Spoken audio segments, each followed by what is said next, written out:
I'm Rob Skinner, and this is the Rob Skinner Podcast. Today I'm talking to Natalie Do. Natalie emigrated to the U.S. as a high school student from Hong Kong. She went to Portland State University where she became a Christian, and from there she went overseas to live and work as a missionary in Japan and then Vietnam. She married her husband, Dat Do, and they led the church in Ho Chi Minh City. She returned to the States and went into banking where she has risen to become a vice president of Torrey Bank.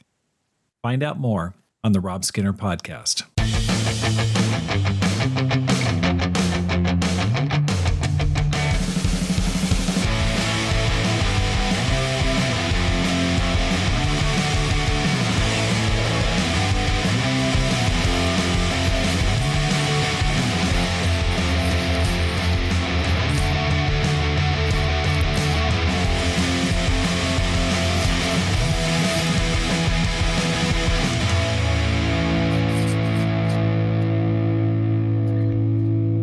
Welcome back to the Rob Skinner Podcast.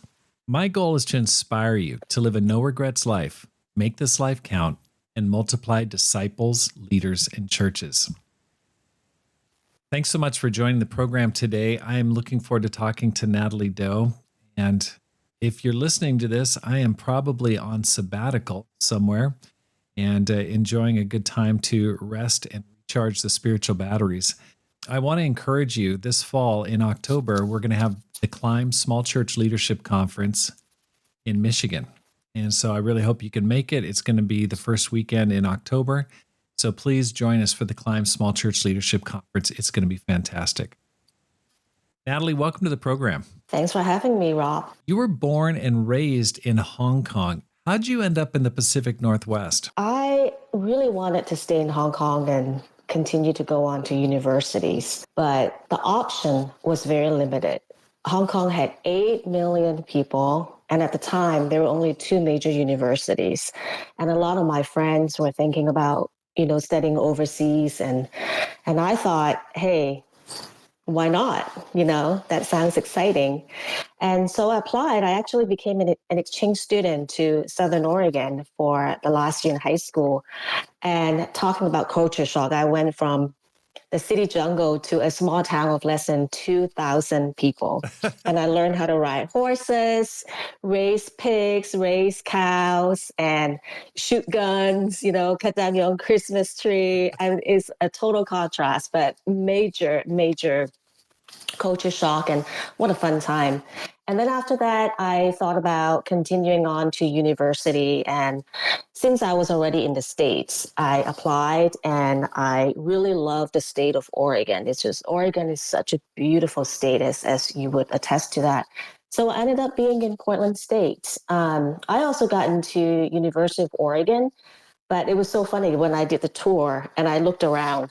At the time, U of O wasn't as popular as today. At the time, I looked around and I was like, there's nothing except just fields and fields and fields. And the cow smell was so strong. I'm like, I'm not going to school here. And I wasn't majoring in agricultural science or anything. And then Portland was perfect because it's a city, it's urban, it's really cool. The vibe was amazing. And I'm like, I can really live here. So I decided to go to Portland State. And, as you know, God had a plan too, because at the time, University of Oregon did not have our church there. And guess what? Somebody planted the Portland church the same time that I was going to school there. And that's how we met.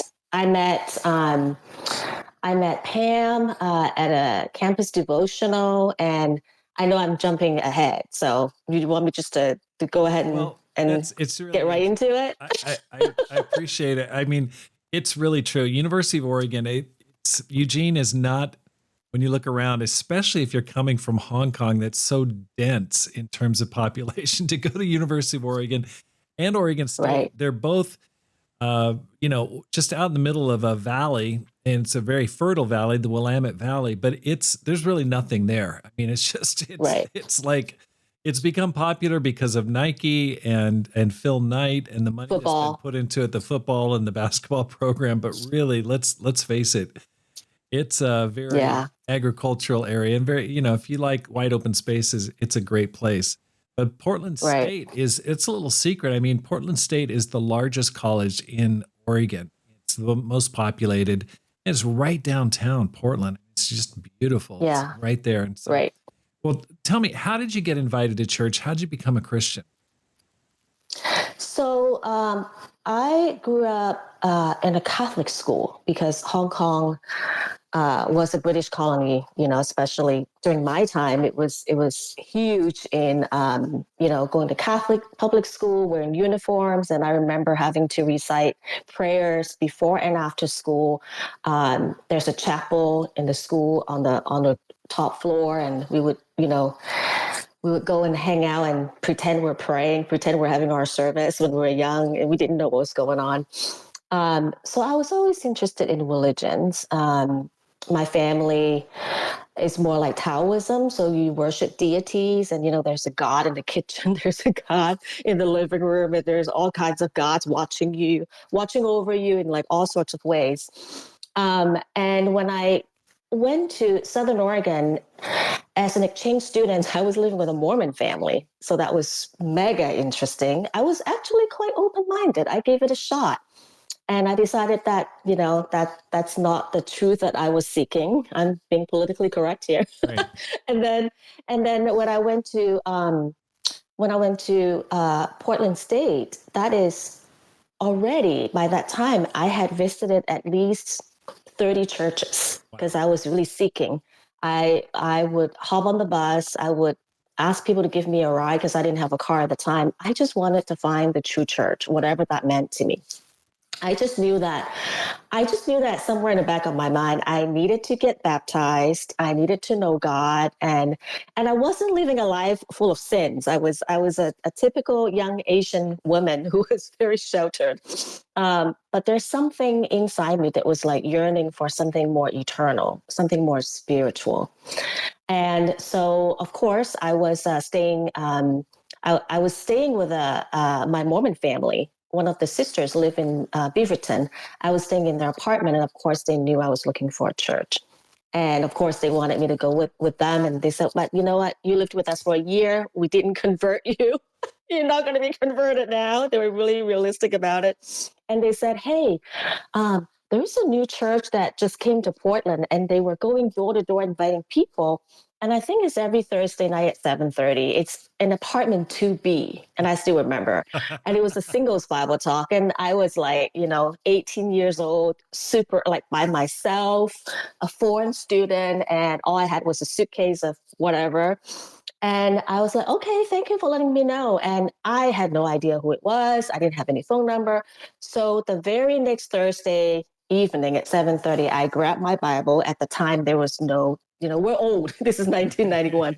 So I grabbed my Bible and I just walked over to apartment 2B, and I thought, there's nothing to lose. It's the same apartment. If they're murderers, I can scream. And so I just knocked on the door. They closed the door already. And this guy, James Fraser, opened the door. And I think it was James, yeah. And he opened the door and he was shocked. It's like, "Who is this?" And then I literally invited myself to the Bible talk. And then the next night, so it was a Thursday, right? And the next night is one of the first campus devotional that you and Pam put together. And it was funny because I didn't have a car and they arranged a ride for me, but they dropped me off at the Corbett House in Southwest Portland where Cindy Combs, and, Right. and Katie, you remember those names. And Oh, yeah. so I got dropped off there to a bunch of like strangers, all these women that are really cool. And Cindy was like, "Oh, who are you?"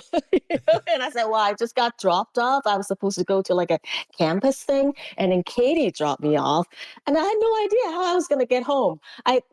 All that was a blur to me, but it was so much fun, and that's when I first attended the campus devotional. I met you and Pam, and then of course Pam approached me and she's like, "Would you like to study the Bible?" And I said, "Of course, yes." And I still remember at that time I had no idea what a minister was. And she opened up her schedule book, the planner, right? And she's like, "When would you like to get together?" And It was so funny. My first thought was, because remember, I'm from Hong Kong, right? People are busy, you know. I looked at her calendar and I made a comment and I'm like, wow, you got nothing going on. So, and she said, well, you're my priority. And so we set up Bible studies like almost every day. And I was one of those. I think it took me like 10 days and it was like no brainer. So, and then at the time, we weren't open-minded enough for women to baptize. So you baptized me in the river. That was October 13, 1991. It was a glorious day.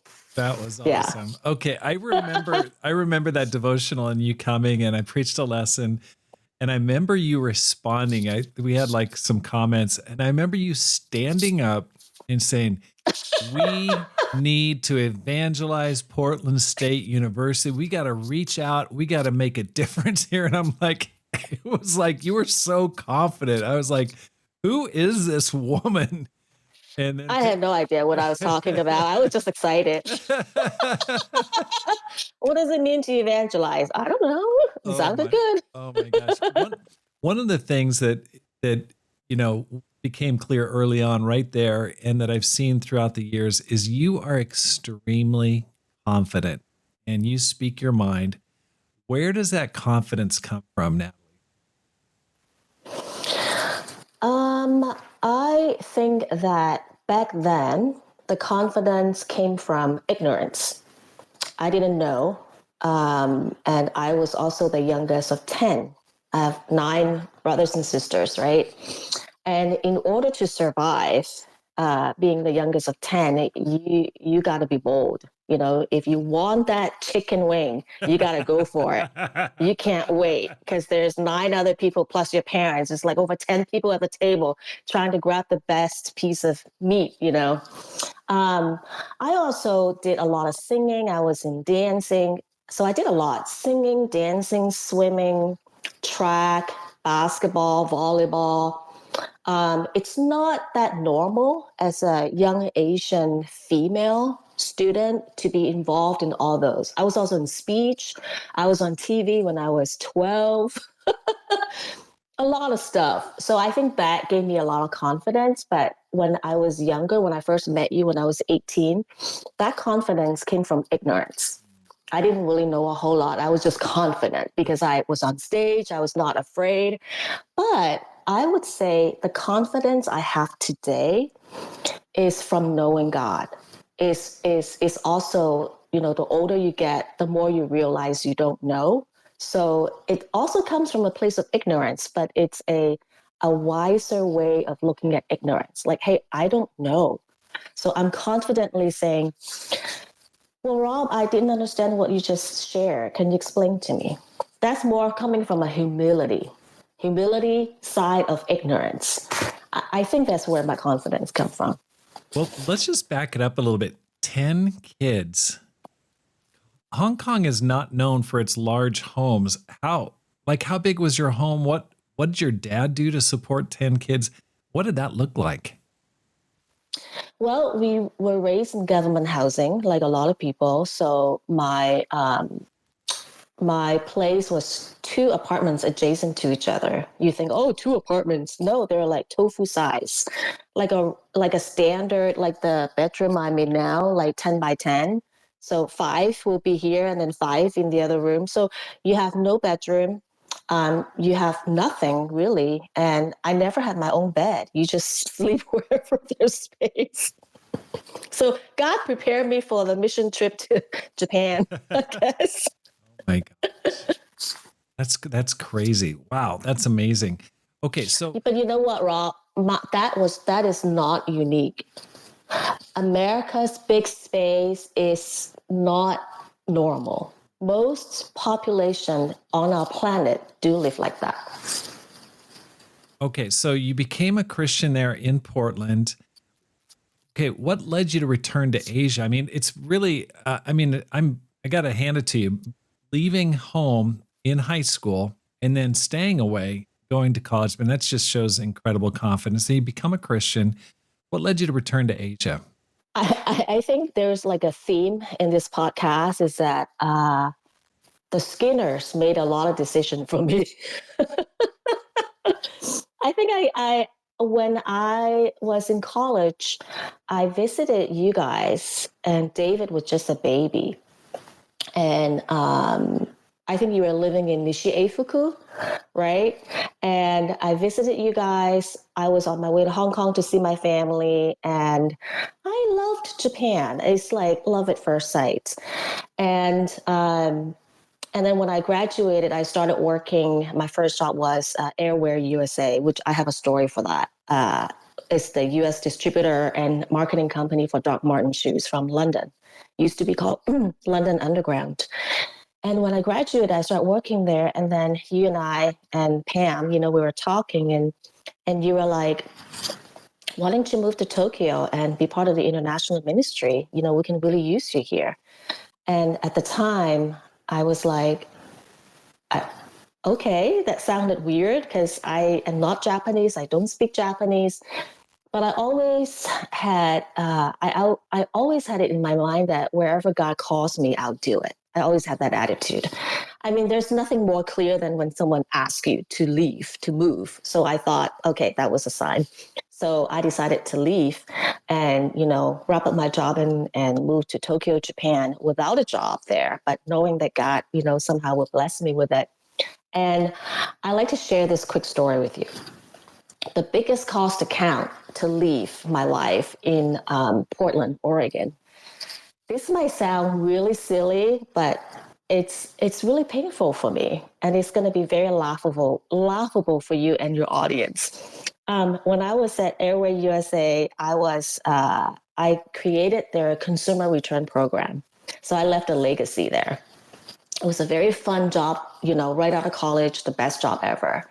You can wear whatever, they give you Starbucks and coffee people and bagels every day. I mean, as a young college graduate, that was just the first, amazing job, best experience. But what was so funny now, many, many years later, I look back, the most difficult thing was, you can call me worldly or not, but this is real. This is really real. I was in charge of sample sale as well, and I wear sample size, which is UK4. And sample shoes at the time was only $5. So I get the first dip looking at all these fascinating, amazing, one-of-a-kind sample shoes from Doc Martens. I had over 50 pairs. And you know how expensive they are. And they're unique. I mean, if I were to keep them today and sell them, it would worth thousands. So the most painful thing for me to become a missionary was to sell my Doc Marten shoes. That was so painful. I still feel the pain today. I have dreams about my collections. I have dreams about, there's a specific pair of cherry smooth Mary Jane with a chunk heels. Oh, I would die for that today, but they don't make those anymore. Anyway, everyone has a cost account, but that was my cost, is to depart from my Doc Martens collections. Anyway. We all have our sacrifices to make, don't we? I know. Okay. So you moved to Japan. What year did you move to Japan? Okay, so I think, I get my years confused, my decades confused. So 1991, I think it was around 1996. 96. Okay. Yeah. So you got there. What'd you do for work? What was that experience like? Well, I camped out in your living room. Again, you're the theme of my life. I camped out in your living room for a little bit, and I, just asked around to different people and saying that I'm looking for a job. And I ended up working for Tokyo Journal, the first English magazine in Japan. And I did ad sales, and then I did internet. It was very fascinating. I remember taking my first train to go to work, and it was like 3 transit. I was wearing my high heels, doing 3 transits. And by the time I get to work, I was exhausted. I'm like, every day I have to do this. And the last right before I went into the ministry, the job I had was fantastic. I was a marketing manager for a very luxury serviced office company based in Sydney. When I was working there, they they asked me to go to different parts of the world to open offices, so I was able to travel around the world. I stayed in Manly Beach in Sydney for 3 weeks for training, met a bunch of amazing women from around the world. I just had so much fun. God has always blessed me professionally. Yeah. And then, when I went into the ministry, I was like, what is my pace going to be? I mean, my pay was not enough to cover my rent. That's it. I went from making this much money to like, I don't even know. Right. Right. It was a shock, but I was glad to do it. Okay, so one of the things that impressed me about you is you picked up Japanese so fast. How did you learn Japanese? Um, I One of the regrets is I never got fluent in Japanese, but I did study it. So the company I worked for is an Australian company, and the clients were international. They were mostly British, actually, and because I'm from Hong Kong, British colony, I really got along with my fellow British people. I was not required to learn Japanese, but they offer private tutor for free. I mean, I'm Chinese. Anything for free, I'll take it. So I'm like, okay. At the end of the day, at like 7 p.m., in Tokyo, back then and today's the same. I think today may be a little bit better. There's no work-life balance. You work yourself to death. It's like 12-hour day normal. So at the end of the evening at 7 p.m., my tutor would come to my office and would tutor me. That's how I learned Japanese. It's very brutal. Your brain can't function anymore because you work all day. You took the train, you work all day, and you're just trying to learn the language. I do think that I'm blessed with languages. I do have natural talents in that. It just comes to me, quicker than normal people.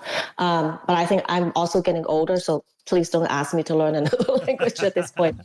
But there was a lot of conversations with my tutor. I told her that I didn't need to speak it perfectly. I just need to do conversational. Right. But this is why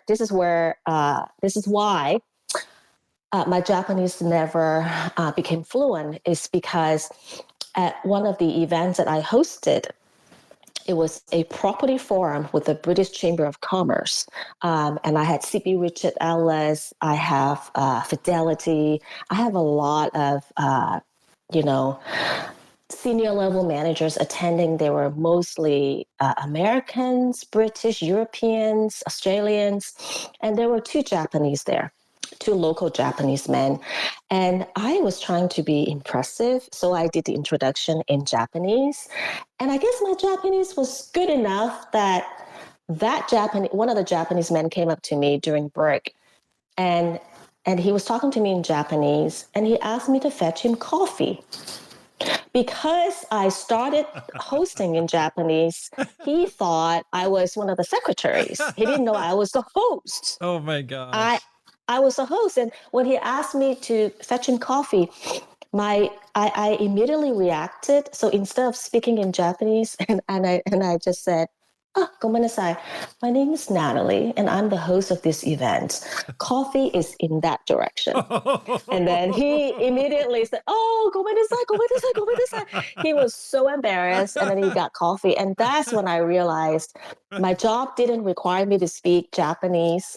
I know enough Japanese to share my faith on the street, to have fellowship with the Japanese disciples in the church. I don't need to advance it. And I'm also very tired, working a lot. I mean, you knew my life. I was working a lot, trying to lead Bible studies, trying to reach out to people. If the language is the number one priority, let's not waste my energy. Yeah. Well, so that's the story that I always remember. Oh, that's a funny one. So he thought you were an OL, office lady. Yeah. Okay. He thought I was an office lady, but it's a compliment. That means my Japanese was so good that he thought he could ask me to fetch him coffee. It's laughable today, but at the time I was quite angry inside. I bet.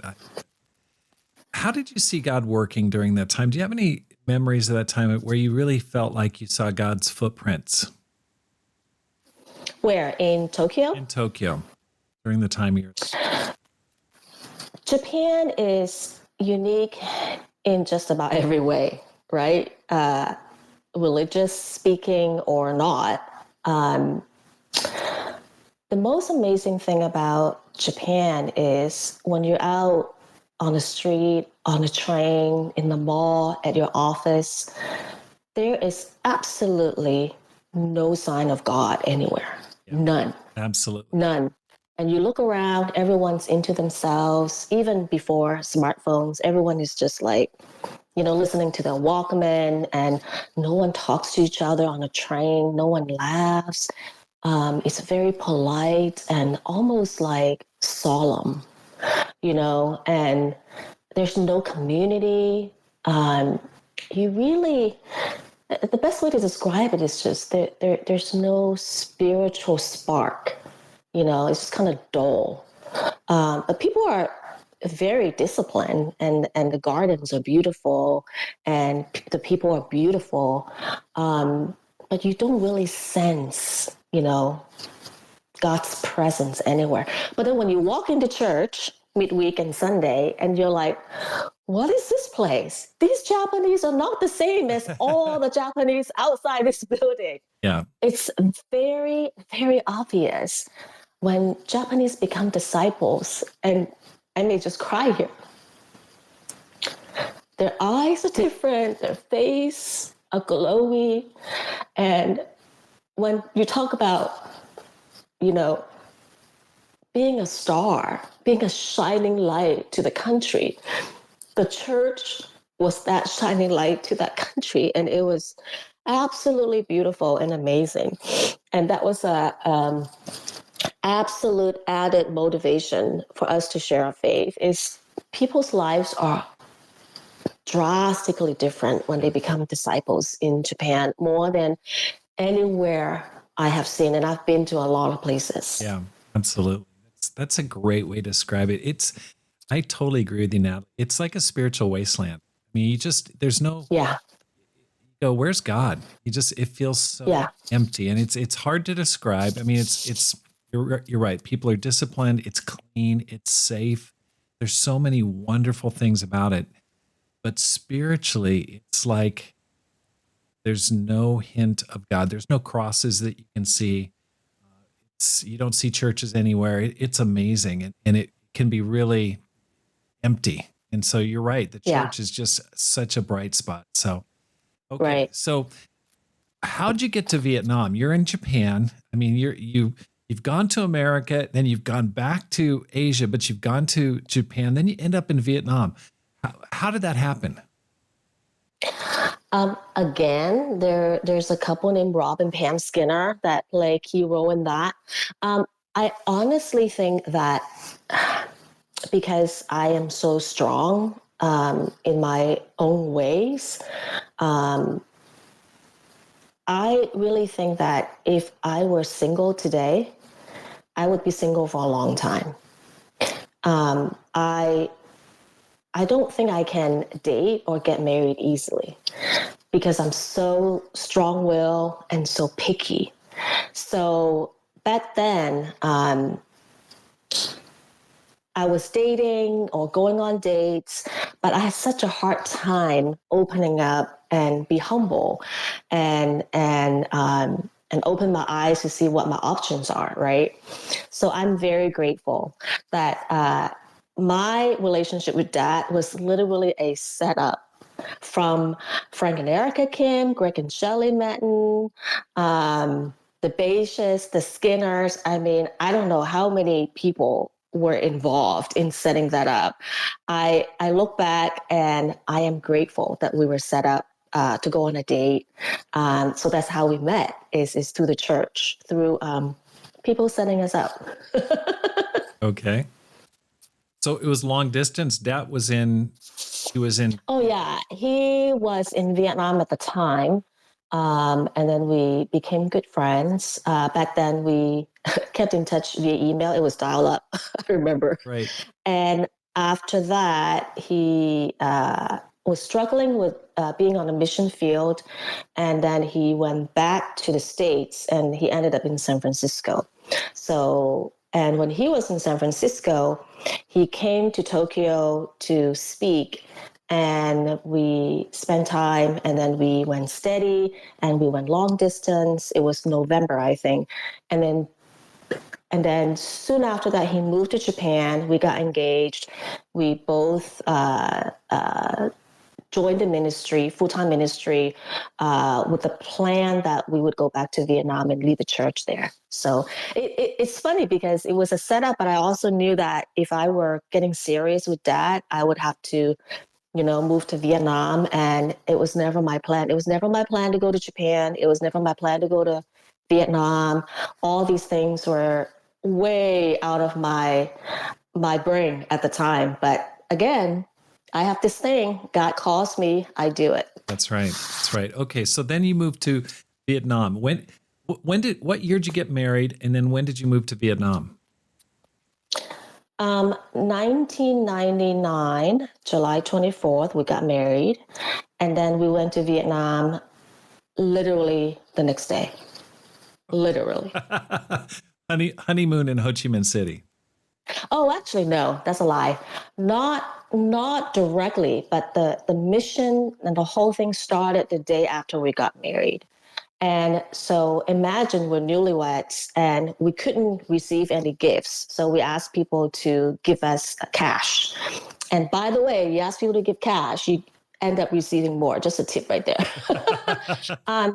So we carried everything that we own, which is like, 4 suitcases of whatever.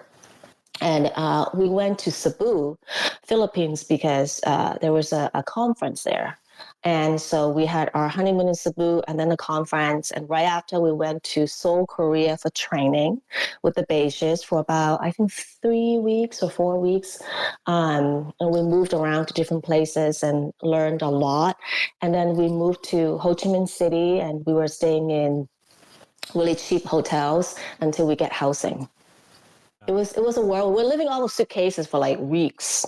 Right. Okay. So Dad had already been there. He was there for the mission planting back in 94, I believe. And so he was coming back. You guys were married.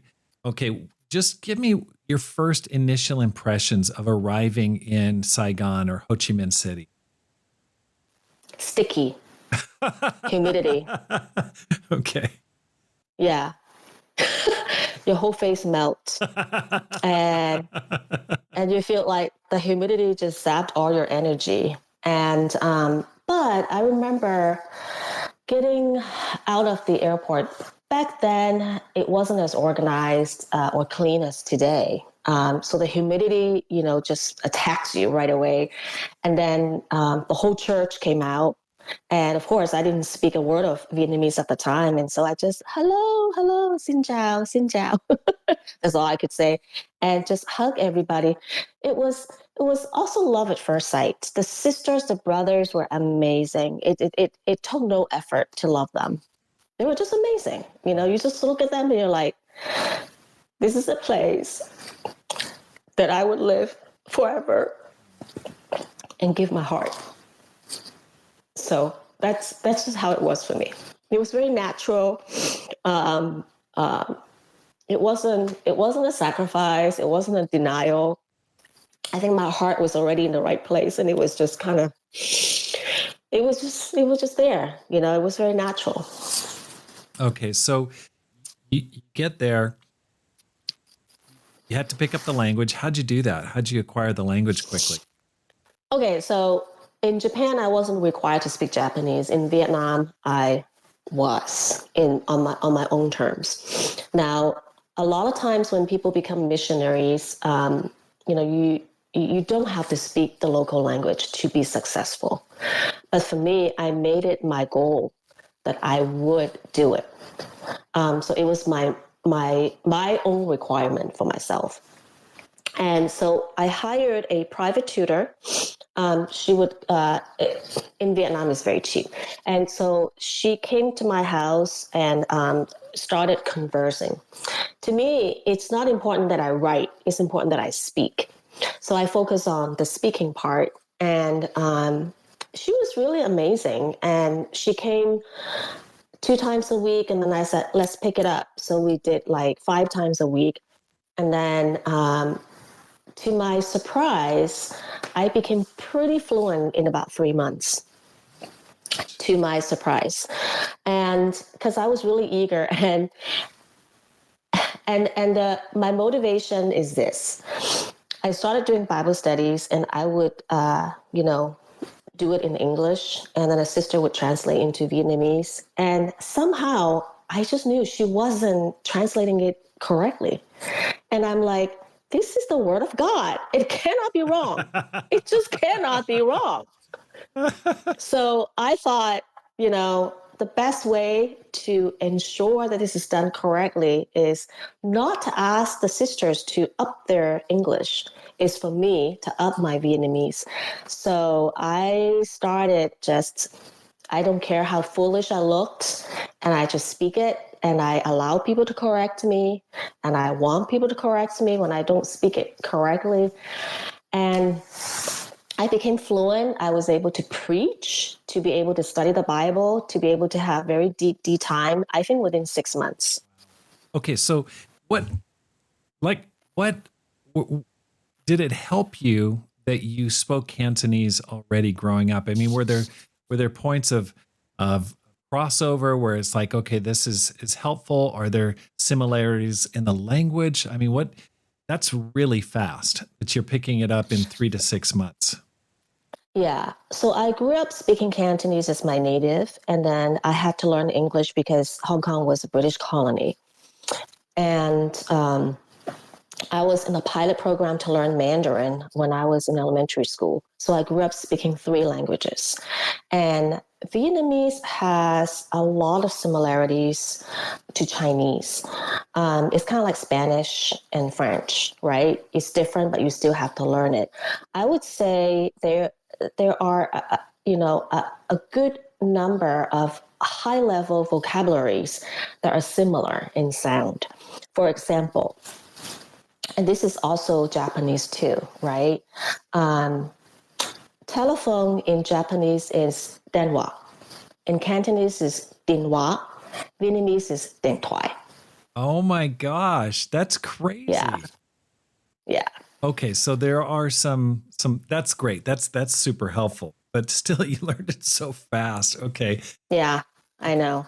Okay, so can you share some inspiring stories of how you saw God work? What inspired you? Like share some times when you just felt like, whoa, this is God totally laying the blessing down here. I think that when I first arrived in Vietnam, I was well prepped by you guys, the Kims, the Mattons. You guys did a great job preparing my heart, and Shirley Matten did an amazing job helping me to understand what impacts people's hearts.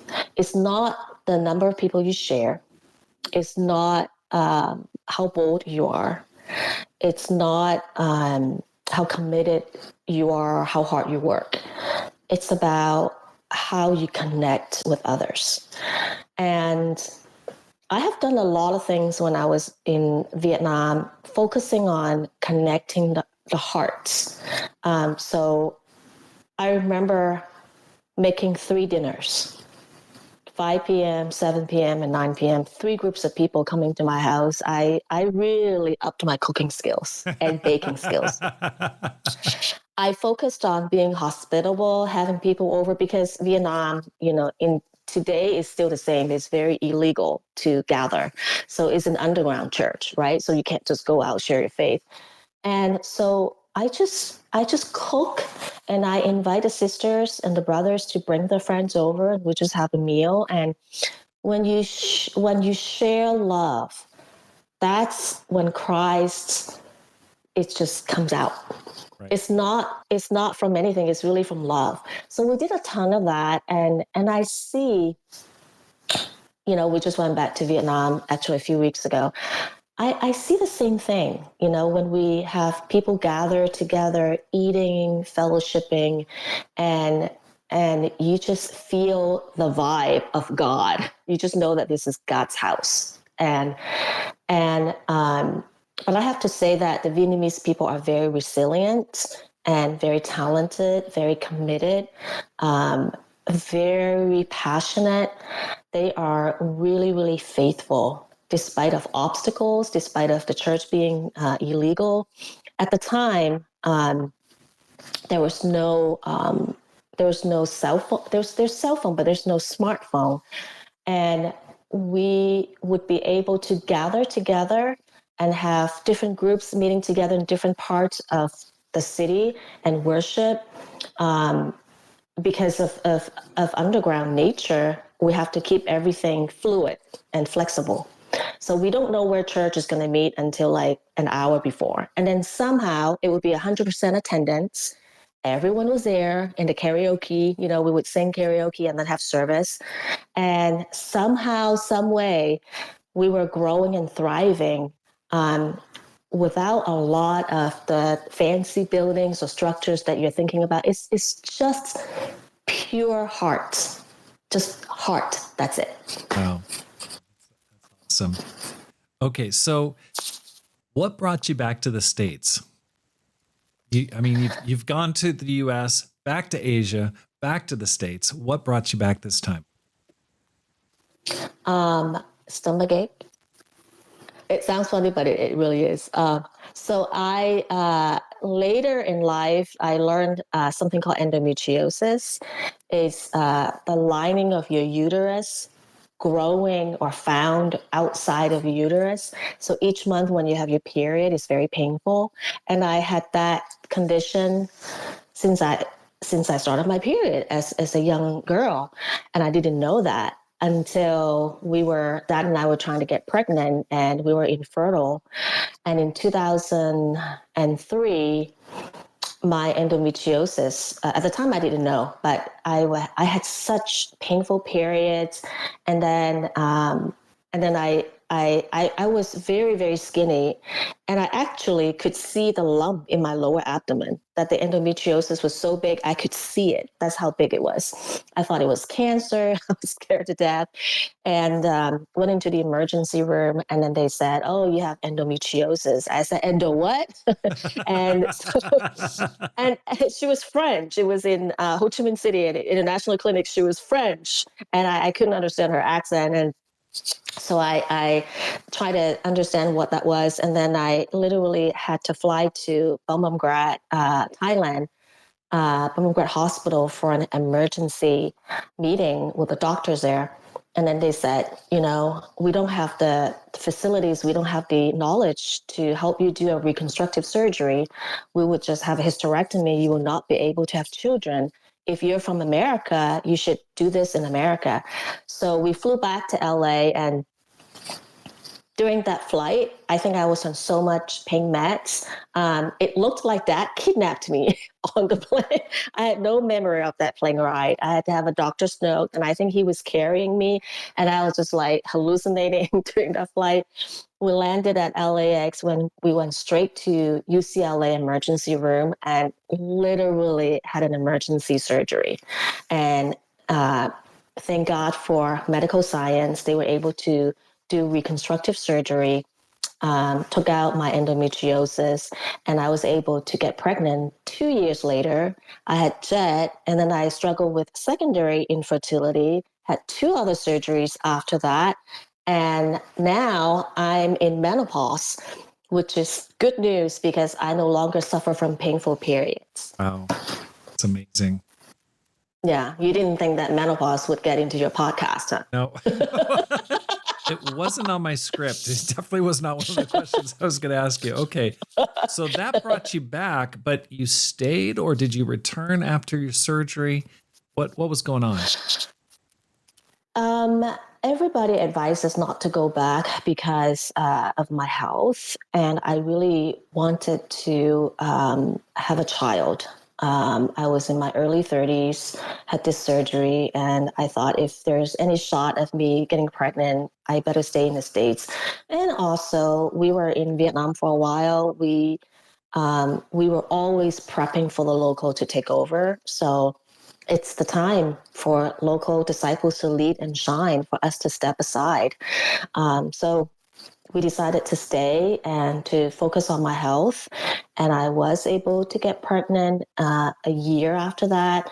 And then Dad went back to school and got his MBA. And so we had to kind of, restart our lives here in the States. Okay, let's talk about that. A restart. He went to Pepperdine, got a master's MBA. And so then what did you do? Like you went into banking. How'd you get into banking? Tell me what the process was.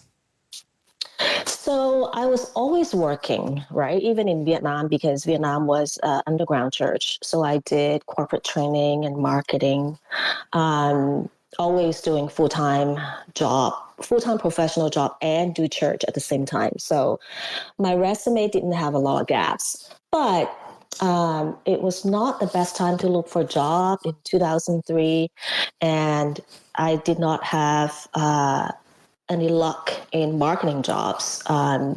So I was, at a crossroad thinking, what am I going to do?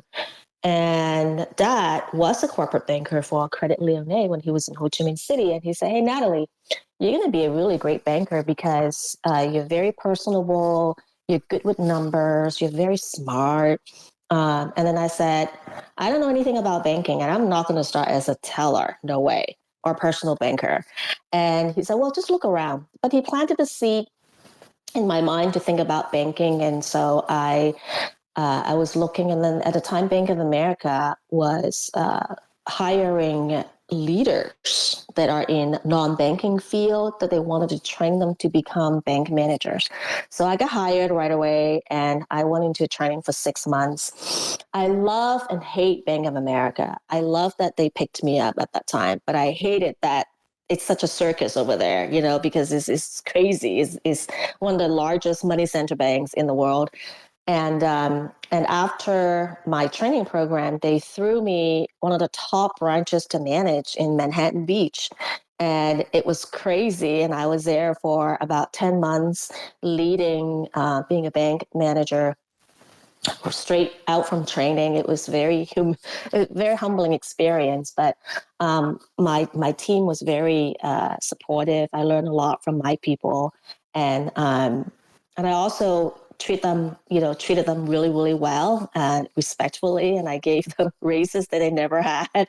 I was like, might as well, I'm here. And then after that, I was recruited to open a de novo office for IndyMac, which it turned to One West, and then I was gone.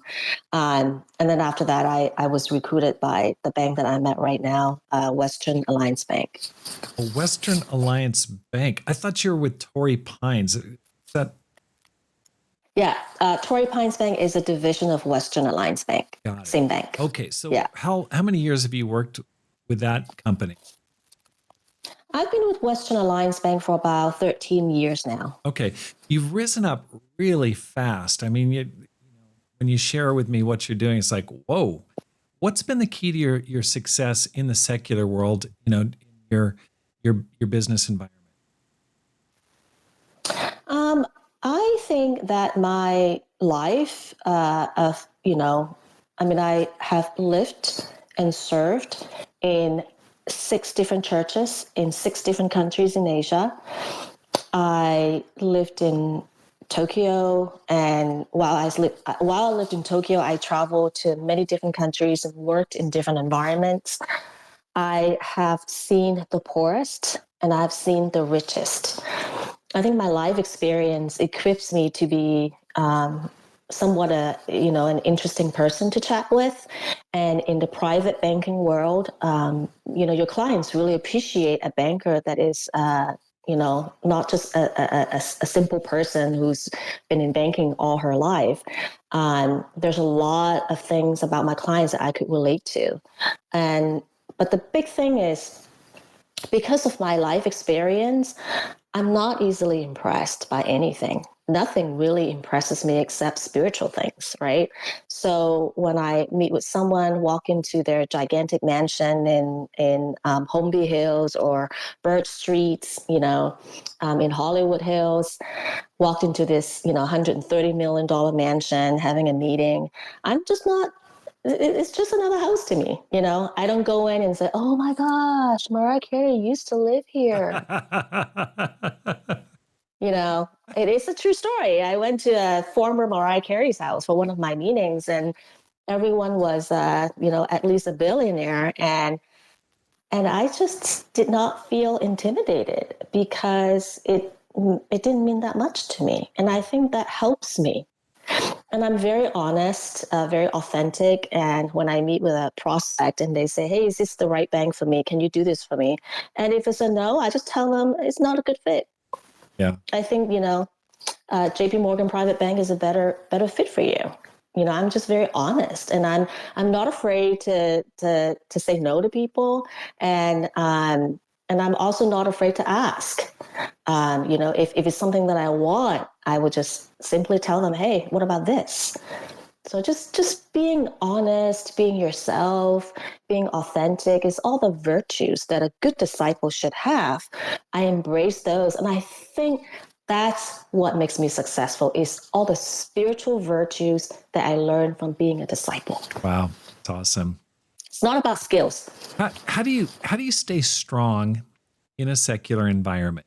How do you keep the fire burning, so to speak? Well, like I said, like the scripture said, don't be overawed, by the world's riches, and a heart of contentment is great gain, right? In the New Testament. I am a certified financial planner and have a master's in financial planning. I do a ton of financial workshops for the city of Los Angeles, for a lot of nonprofits, and for the church. And I took a deep dive in studying all the scriptures about money and riches. Because if I, I'm the head of private client group in my bank. So if I were to do this, I need to get this right, right? And so I took a deep dive in studying this for years, and the more I study, the more I realize money is important. And if you can handle money correctly, you can be set free. I'm not talking about financial freedom in terms of you have so much that you can just do whatever. I'm talking about having a healthy relationship with money and material things. When you can get that, then everything else, you can still really enjoy your worldly success, but not be too caught up with it. Right. That's awesome. Yeah, it's impressed me over the years. I mean, I remember visiting you when you lived in Culver City. You lived in a townhome, like in a condo complex. It wasn't super fancy. I mean, it was enough space for you and your family, but it certainly wasn't lavish. It was in essentially nondescript in Culver City. But I was really impressed because I knew you guys were doing well financially, and yet it was a relatively modest place to live. I've been impressed with your control over money. Just to finish it out, what advice would you give to a person who wants to make this life count? Focus on what you can control and stay really, really close to God on your own and drown out all the noises. And let me elaborate a little bit. Our church is not perfect. Our church is amazing, but it has a lot of problems and a lot of issues and a lot of leaders that need to grow, and the members need to grow. Don't wait until the church is at a place where you like. Thrive on your own. There's a lot of things you can control on your own relationship with God, your own walk with God, your own relationship with your spouses, significant others, your family, your kids, your parents. Take really good care of yourself spiritually, professionally, physically, emotionally, and enjoy this amazing life that God has given you, even in the midst of challenges. That's awesome. Great advice. Natalie, thank you so much for your time. It's just great to talk to you. Thank you for your friendship over the years. Pam and I love spending time with you guys. I know we spent a weekend in Sedona this last fall. It was so much fun just to hang out with you guys. Yeah. All the best to both of you guys. Here's how you can help support the program. First, let your friends know about the podcast. Second, read one of my books, either How to Plant and Grow a Church or Courage, How to Make This Life Count. Finally, you can support the program with a gift today. The link is in the show notes, because my goal is to inspire you to make this life count, live a no regrets life, and multiply disciples, leaders, and churches. Have a great day and make this life count.